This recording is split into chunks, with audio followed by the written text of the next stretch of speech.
As a drone owner, I often find myself repeating the same old boring shots over and over again every time I go out to shoot. This can lead to some really stagnant shots that lessen the quality of your video. So today I'm going to be teaching you 4 of my favorite shots that can really add a bit of flair to a video and create a fresh new feel.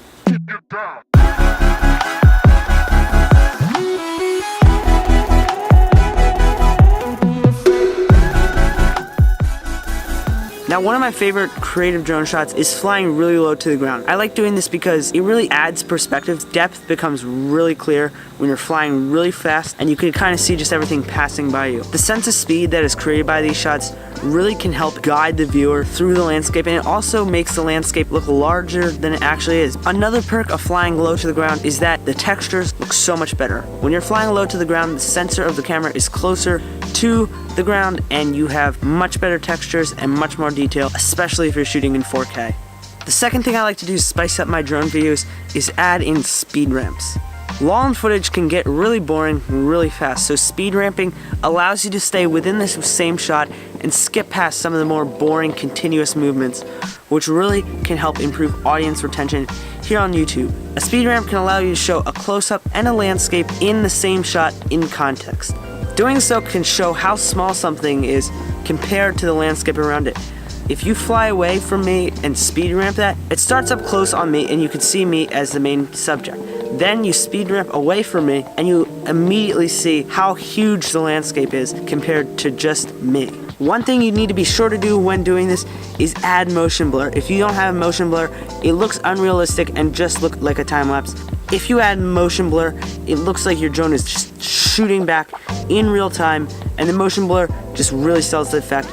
If you don't do it, your speed ramps will not look as good, I can guarantee that. Another one that I really love are dolly shots. I'm not talking about a dolly in or a dolly out, I'm talking about horizontal or vertical dollies. Now, these are really uncommon, which can create some really unique framing that you don't see that often, and that is what you're going for when making creative videos. One thing I really love about these shots is the parallax effect that is created. Basically, parallax effect is when the objects in the foreground appear to be moving slower than the objects in the background. This becomes very obvious when you're doing a horizontal or vertical dolly, especially when you're close to a subject. Now, the last shot that I want to tell you guys about is the circling shot from a bird's eye view. Now, one thing I love about this shot is that you are able to show multiple sides of an object in one continuous smooth movement. For example, at that quarry, there was a boat in a lake. I assume it was a sand extraction boat, but basically what I did is I only showed the back side of it, and then I had the camera rotate and it showed the entire side of it. Showing multiple sides of an object can be really useful for doing reveal shots.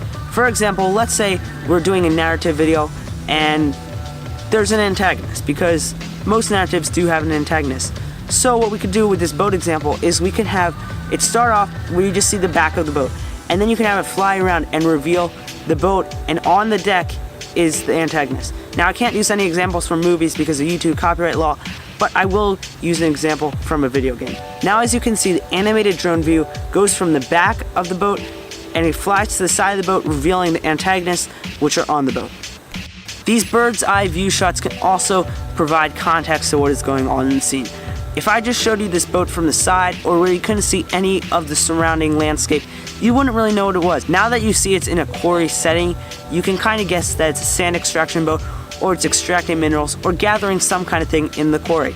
Now, you would not have been able to decipher this unless you're an expert in quarries if I had not shown you the quarry around. You would have just guessed that it was a barge in a lake, and you wouldn't know what it was for. Well, that's it for this video, so be sure to give these shots a try in your next video. And if you enjoyed or learned something new, consider subscribing and leaving a like. Thank you guys for watching. Live happy. See you in the next video.